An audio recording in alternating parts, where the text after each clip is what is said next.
যদি আপনার জীবনে কখনো কোনো মানুষ আপনাকে কষ্ট দেয়, আপনাকে আঘাত করে, তবে আপনি কি করবেন? এই আঘাতকে, এই কষ্টকে দূর করার জন্য আপনি ইসলামের দেওয়া কোন আমলগুলো করবেন? এটা আমি আজকে বলছি এই জন্য, কারণ আমি দেখেছি অনেক মানুষকে কোনো মানুষ আঘাত করেছে, কষ্ট দিয়েছে কথার মাধ্যমে, আচরণের মাধ্যমে, কোনো একটা বিহেভিয়ারের মাধ্যমে। দেখা যাচ্ছে মানুষটা ভেঙে গেছে, তার মনটা একদম শেষ হয়ে গেছে। ইভেন এমন কিছু মানুষ আছে যাদের রিলেশনশিপ ব্রেকআপ হলে, সম্পর্ক নষ্ট হলে এতটাই ভেঙে যায় যে বছর বছর সময় নষ্ট হয়ে যায়, বাট ওভারকাম করে ফিরে আসতে পারে না। হতে পারে আপনাকে আপনার ওয়াইফ কষ্ট দিয়েছে, হতে পারে আপনাকে আপনার হাজব্যান্ড কষ্ট দিয়েছে, হতে পারে আপনাকে আপনার বন্ধু কষ্ট দিয়েছে। অর্থাৎ আপনার জীবনের সবচেয়ে ভালোবাসার মানুষ, কাছের মানুষ, আপন মানুষ আপনাকে কষ্ট দিয়েছে, আঘাত করেছে, কিংবা সমাজের মানুষ আপনাকে কষ্ট দিয়েছে। এই কষ্ট দূর করতে ইসলাম আপনাকে কি আমল শিখিয়েছে, কোরআন কি সলিউশন দিয়েছে, রসুলের হাদিস কি বলছে, আজকে আমরা 5টি পয়েন্টে এই বিষয়গুলো জানবো। বলেন সবাই ইনশাআল্লাহ। ফার্স্ট অফ অল, যদি আপনাকে মানুষ কষ্ট দেয়, আঘাত করে, দুর্ব্যবহার করে, আপনি যে ব্যবহারের যোগ্য নন সে ব্যবহার করে, মাথায় রাখবেন এই ক্ষেত্রে সবচেয়ে গুরুত্বপূর্ণ আমল হচ্ছে have faith, trust in Allah সুবহানাহু ওয়া তাআলা। আল্লাহর উপরে এই বিশ্বাসটা রাখবেন যে আপনার জীবনে যে মানুষ এসেছে এটাকে আল্লাহ তাআলা নিজেই পাঠিয়েছেন, এবং যে মানুষটা আপনার জীবন থেকে চলে গেছে এটাও আল্লাহ তাআলা নিজের ইচ্ছায় দূর করে দিয়েছেন। যে মানুষটা আপনাকে কষ্ট দিয়েছে এটাও আল্লাহর ইচ্ছায় হয়েছে। যে মানুষটা আপনাকে আজকে চিট করেছে এটাও আল্লাহর ইচ্ছায় হয়েছে। কারণ ট্রাস্ট মানেই হচ্ছে এইটা, ভরসা মানেই হচ্ছে এইটা, তাওয়াক্কুল মানেই এইটা, whatever has happened with me, Allah সুবহানাহু ওয়া তাআলা হ্যাজ ডিসাইডেড ফর মি। আমার জীবনে ভালো হোক খারাপ হোক, যা কিছু হয়েছে, যেভাবে হয়েছে, যেমনভাবে হয়েছে, যখন হয়েছে, যেভাবেই হোক না কেন, এর ভেতরে কোনো না কোনো কল্যাণ রেখে দিয়েছে একজন। বলেন সবাই, তিনি কে? যে আপনার যোগ্য হবে সে আপনার মন ভাঙবে না, যে আপনার যোগ্য হবে সে আপনার বিশ্বাস নিয়ে খেলবে না, যে আপনার যোগ্য হবে সে আপনার মনটাকে ভেঙে চুরে চূর্ণ বিচূর্ণ করবে না। সো যে আপনাকে মন ভেঙে দিয়েছে তার জন্য শুকরগুজার হন, কারণ সে মন না ভাঙলে আপনি বুঝতেই পারতেন না যে মানুষ হচ্ছে সবচেয়ে বড় বেঈমান আর আল্লাহ হচ্ছে আমার সবচেয়ে কাছের সর্দার। ঠিক কিনা বলেন? একটা আয়াত বলি, খুব খেয়াল করে শুনবেন আয়াতটা। আশা করছি এই আয়াতটা আপনার লাইফের 80% ডিপ্রেশন দূর করে দিবে। বলেন সবাই ইনশাআল্লাহ। আল্লাহ তাআলা বলছেন, ওয়াসা আন তাকরাহু শাইআন ওয়া হুয়া খায়রুল লাকুম। Sometimes you dislike a thing and you believe that it is not best for you. But Allah says, you don't know about your future. You don't know what is good and what is bad. May you think that it is not perfect, but in reality it could be perfect. আল্লাহ বলছে, বান্দা, মাঝে মাঝে কোনো জিনিস তোর মনে হয় যে এটা আমার লাইফের জন্য পারফেক্ট নয়, এটা ঘটে যাওয়াটা ঠিক হয় নাই, এটা আমার বড্ড অপছন্দের হয়েছে, এটা আমার জন্য কষ্টের হয়েছে। কিন্তু আল্লাহ বলছে, বান্দা, তোর মনে হচ্ছে এটা কষ্টের, তোর মনে হচ্ছে এটা ঠিক হয় নাই, কিন্তু মাঝে মাঝে যা আমাদের ঠিক মনে হয় তা ভুল হতে পারে, আর মাঝে মাঝে যা ভুল মনে হয় তা ঠিকও হতে পারে। ঠিক কিনা বলেন? Because we don't know about our future. ওয়াসা আন তুহিব্বু শাইআন ওয়া হুয়া শাররুল লাকুম। মাঝে মাঝে কোনো বিষয় তোর ভালো লাগতে পারে যে এটাই ভালো হয়েছে। আল্লাহ বলছেন, maybe it is not the reality, এটা হয়তো বা বাস্তবে নয়। তার মানে কোনটা ভালো কোনটা খারাপ এটা আমরা সব কিছুকে ছাড়বো এক সত্তার উপরে। বলেন সবাই, তিনি কে? অতএব যে কষ্ট দিয়েছে আল্লাহর উপরে ভরসা করে তাকে ছেড়ে দেন। বেঈমানের জন্য সবচেয়ে বড় শাস্তি হচ্ছে নীরবতা। আপনি নীরব থাকবেন, জবাব দিবেন না। মাথায় রাখবেন, বেঈমানকে জবাব দিবে সময় এবং আমার আল্লাহ। এবং বেঈমানকে যদি আপনি আল্লাহর উপরে ছাড়তে পারেন, বেঈমান এমন শাস্তি পাবে যে আগামীতে বেঈমানি করার স্বাদটাই মিটে যাবে। ঠিক কিনা বলেন? Have faith and trust in Allah সুবহানাহু ওয়া তাআলা। ভরসা রাখেন, বিশ্বাস রাখেন। কারো আচরণে কষ্ট পাওয়া এটা কখনো ভেঙে যাওয়া এটা কখনো মুমিনের কাজ হতে পারে না, ঠিক কিনা বলেন? 1 নাম্বার কাজ। 2 নাম্বার, যে কষ্ট দিয়েছে তার প্রতি আপনি মায়া কাটিয়ে ফেলুন। হতে পারে আপনার বন্ধু, হতে পারে আপনার আপন কোনো মানুষ। মাথায় রাখবেন, যে আপন হয়, আবারও বলছি, যে আপন হয় সে আপনার মনটাকে ভেঙে চুরে চূর্ণ বিচূর্ণ করতে পারে না। আরে আমার যে আপন মানুষ, ফার্স্ট অফ অল এটা আমি ফিল করব যে এটা আমার লাইফের সবচেয়ে গুরুত্বপূর্ণ মানুষ। পৃথিবীর সব কিছু আমার থেকে দূর হয়ে যাক, গাড়ি যাক, বাড়ি যাক, টাকা যাক, সব দূর হয়ে যাক, বাট এই মানুষটা আমার থেকে দূরে চলে যাবে এমন কোনো কাজ আমি জীবনেও করব না, ঠিক কিনা বলেন? কিন্তু এই কাজ যে করে, বুঝতে হবে সে আপনাকে ভালোবাসে না। অতএব যে আপনার সঙ্গে বেইমানি করছে, কষ্ট দিচ্ছে, কথা দিয়ে আঘাত করতেই আছে, তার প্রতি আপনি মায়া কাটিয়ে ফেলুন।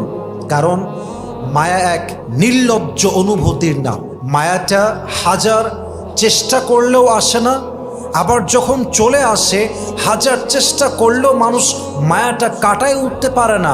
মায়া পৃথিবীতে এমন একটা জিনিস, মায়াতে যে পড়ে যায় সে তার ব্যক্তিত্ব ভুলে যায়, সম্মান ভুলে যায়, পজিশন ভুলে যায়। মায়ায় এমন একটা জিনিস, যে জিনিসটা একজন সুস্থ মানুষকে অসুস্থ করে দেয়, ঠিক কিনা বলেন? মায়া কাটায় ফেলে। মায়া যত বেশি, কষ্ট তত বেশি। আর একটা কথা আমি আগেও বলেছিলাম, আজকেও বলছি, লাইফে কখনো কোনো ভুল মানুষের প্রতি স্টাক হবেন না। এটা ইসলামের নিয়ম নয়। মাথায় রাখবেন, এই পৃথিবীতে সবচেয়ে বিগ চ্যালেঞ্জ হচ্ছে একাকিত্বের মাঝে সুখ খুঁজে নেওয়া। এই পৃথিবীর সবচেয়ে বড় বিগ চ্যালেঞ্জ হচ্ছে নিজেই সুখী হওয়া। এই পৃথিবীর সবচেয়ে বড় বিগ চ্যালেঞ্জ হচ্ছে কারো থেকে কোনো এক্সপেকটেশন না রাখা। এবং মাথায় রাখবেন, যখন আপনি নিজের প্রতি নিজে নির্ভরশীল হবেন, কারো থেকে কোনো এক্সপেকটেশন নাই, আপনার মতো সুখী মানুষ সেকেন্ড আর কেউ হতে পারবে না, ঠিক কিনা বলেন? অনেকেই ভাবে অমুকে ছেড়ে চলে গিয়েছে আমাকে, আমি গলায় ফাঁসি দিব, আমি আর বাঁচবো না, আমি মরে যাব, এই করব, হ্যান করেঙ্গে ত্যান করেঙ্গে, হাম মর যায়েঙ্গে, উসকে বিনা হাম জি নেহি পায়েঙ্গে। মরে যাব, তাকেই লাগবে, তাকেই দরকার। মাথায় রাখবেন, যে ছেড়ে গেছে সে আপনার যোগ্য নয়, এবং যে আপনার যোগ্য তাকে খুঁজে খুঁজে বের করতে হবে না। রাইট টাইমে তাকে আল্লাহ নিজেই আপনার জীবনে পাঠিয়ে দিবে, ঠিক কিনা বলেন? অতএব কারোর জন্য মন ভাঙার প্রয়োজন নেই। পৃথিবী অনেক বড়। কেউ যদি আমার মন ভেঙে চলে যায়, আই ডোন্ট কেয়ার। কারণ আমি বিশ্বাস করি যে আজকে আমার মন ভেঙে চলে গিয়েছে, আগামীতে এমন একজন মানুষ আসবে যে আমার ভাঙ্গা মনটাকে আবার জোড়া লাগাই দিবে, ঠিক কিনা বলেন? और भी दुख है जमाने में मोहब्बत के सिवा, राहत और भी है वसल के राहत के सिवा, तू नहीं तो कोई और सही, कोई और नहीं तो कोई और सही, बहुत लंबी है ये जमीन मिलेगी लाखों हंसी, इस जमाने में सनम तू अकेला तो नहीं। একজন গেছে তো কি হয়েছে? মাথায় রাখবেন, আমি মায়া কাটায় উঠবো, কে কষ্ট দিল, কে আঘাত করলো, দেখার টাইম আমার কাছে নাই, ঠিক কিনা বলেন? 2 নাম্বার, যে আপনার কষ্ট দিচ্ছে তার প্রতি মায়া কাটায় ফেলবেন, দেখবেন ওর কষ্ট আপনার কাছে কষ্টই মনে হবে না। রাজি আছেন তো ইনশাআল্লাহ? 3 number, focus in your career, focus on your work. নিজের কাজে ব্যস্ত হয়ে যান। আমি 2-3 বছর আগে একটা কথা বলেছিলাম, যে কথাটা মানুষের কাছে খুব বেশি ভাইরাল হয়েছিল। কথাটা হচ্ছে এইরকম, যে তার নিজের কাজে ব্যস্ত থাকে, যে তার নিজের ক্যারিয়ার নিয়ে ব্যস্ত হয়ে যায়, যে তার নিজের কাজে মগ্ন হয়ে যায়, নেশাগ্রস্তের মতো একদম নেশায় সে পড়ে যায়, কে তারে ভালোবাসলো, কে তারে ভালোবাসলো না, কে তারে ছাড়লো, কে তারে ছাড়লো না, he doesn't care about it. মাথায় রাখবেন, যারা ক্যারিয়ারে ফোকাসড, যে তার কাজের মূল্য বোঝে, যে তার নিজের কাজে অ্যাক্টিভ, কে তারে ভালোবাসলো, কে বাসলো না, কে ছাড়লো, কে ধরলো, তার ভাবার টাইম নাই। সে বিশ্বাস করে, আমি যদি আমার পরিবর্তন করতে পারি, আমি যদি অবস্থার পরিবর্তন করতে পারি, আজ যারা অবহেলা করছে, আগামী 2 বছর পরে এরা আমাকে এক নজর দেখার জন্য পাগল হয়ে যাবে, ঠিক কিনা বলেন? ফোকাস অন ইউর ওয়ার্ক, কাজে ফোকাসড হন। কে মন ভেঙে দিয়েছে, কে কষ্ট দিয়েছে, you don't have time to think about it. ভাবারই টাইম নাই, গোষ্ঠী কিলা এইসবের। আমার কাজ আমাকে করতে হবে, আমাকে সফল হতে হবে, বাপ মায়ের মুখ উজ্জ্বল করতে হবে, আমার ভবিষ্যৎ গড়তে হবে, আমাকে আখিরাত অর্জন করতে হবে, দুনিয়ায় ভালো কিছু করতে হবে। আরে এত কাজ যার মাথায় আছে, কে কষ্ট দিয়েছে তার তো ভাবারই সময় থাকবে না, ঠিক কিনা বলেন? ফোকাস অন ইউর ওয়ার্ক, কাজে অ্যাক্টিভ হয়ে যান। 4 নাম্বার, যতই মানুষ কষ্ট দিক আপনার কানেকশন হবে আল্লাহর সাথে, আপনার কানেকশন হবে রোজার সাথে, আপনার কানেকশন হবে তাহাজ্জুদের সাথে। কেউ যদি আপনাকে ছেড়ে চলে যায়, কষ্ট দেয়, মন ভাঙে, এমন কাজ করে যেটা আপনি কখনো ভাবেন নাই, যখনই এই আঘাতটা পাবেন সঙ্গে সঙ্গে তাহাজ্জুদ পড়া শুরু করবেন, সঙ্গে সঙ্গে জিকির করা শুরু করবেন, সঙ্গে সঙ্গে কোরআন তেলাওয়াত করা শুরু করবেন, সঙ্গে সঙ্গে আলেমদের ওয়াজ শুনবেন। আপনি যত বেশি ভালো কাজে অ্যাক্টিভ হবেন তত বেশি আপনার মনকে শান্ত করবে একজন, তিনি কে? 5 নাম্বার আমল, এটা বলেই শেষ করতে চাই। যদি আপনি ভাঙা মনকে আবার জোড়া লাগাতে চান, যদি আপনাকে মানুষ কষ্ট দেয়, মাথায় রাখবেন আপনি আপনার জীবনের গুরুত্বপূর্ণ মূল্যবান টাইমগুলো আপনার আব্বা আম্মাকে দিবেন। যদি আব্বা আম্মা বেঁচে না থাকে, ভালো মানুষকে দিবেন, আলেমদের কাছে যাবেন, দিনদার বন্ধু বানাবেন, নামাজি বন্ধু বানাবেন, এমন এক যুবককে পছন্দ করবেন যে যুবক আল্লাহর নিকটবর্তী, এমন একজন নারীকে পছন্দ করবেন যে নারী খাদিজার চরিত্রে চরিত্রবান।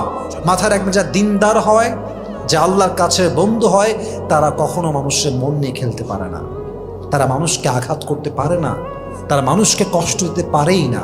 আমি সেদিন পাকিস্তানি একজন মশহুর আদাকার, নামটা মনে পড়ছে না, উনি বলছিল যে আসলে আমি আমার লাইফে দেখলাম যে যার মনে আল্লাহর ভয় নেই সে কাউকে কষ্ট দিতে, আঘাত দিতে, ধোঁকাবাজি করতে একটা মুহূর্ত ভাবে না। এবং সে এটাও বলল যে আমি আমার জীবনে দেখলাম যাদের মনে তাকওয়া আছে, ভয় আছে, আল্লাহকে তারা ভয় করে, এরা কাউকে ইচ্ছাকৃত কষ্ট দিবে তো দূরের কথা, যদি ভুল ক্রমে কষ্ট দিয়েও ফেলে, যতক্ষণ পর্যন্ত মাফ না করে ততক্ষণ পর্যন্ত পিছু ছাড়তে চায় না, ঠিক কিনা বলেন?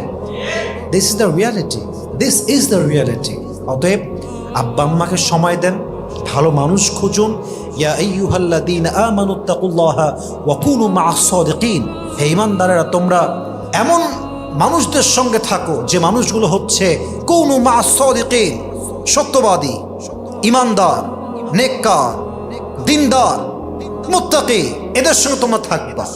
যত বেশি ঈমানদারের সঙ্গে থাকবা, কিয়ামতের দিন তোমাকে জান্নাত দিবে একজন, তিনি কে? আল মারউ মা মান আহাব্বা, যার সঙ্গে যার ভালোবাসা তার সঙ্গে তার কিয়ামত। অতএব মাথায় রাখবেন, যত মানুষ কষ্ট দিবে তাদের থেকে দূরত্ব বজায় রেখে বাবা মা, দিনদার বন্ধু, ভালো জীবনসঙ্গী খুঁজে তাদেরকে সময় দিবেন। নেগেটিভ পিপল যত অ্যাভয়েড করবেন আপনার মনকে তত বেশি শান্ত করবে একজন, তিনি কে? আল্লাহ আমাদের সবাইকে বোঝার তৌফিক দান করুক, পড়েন সবাই আমিন।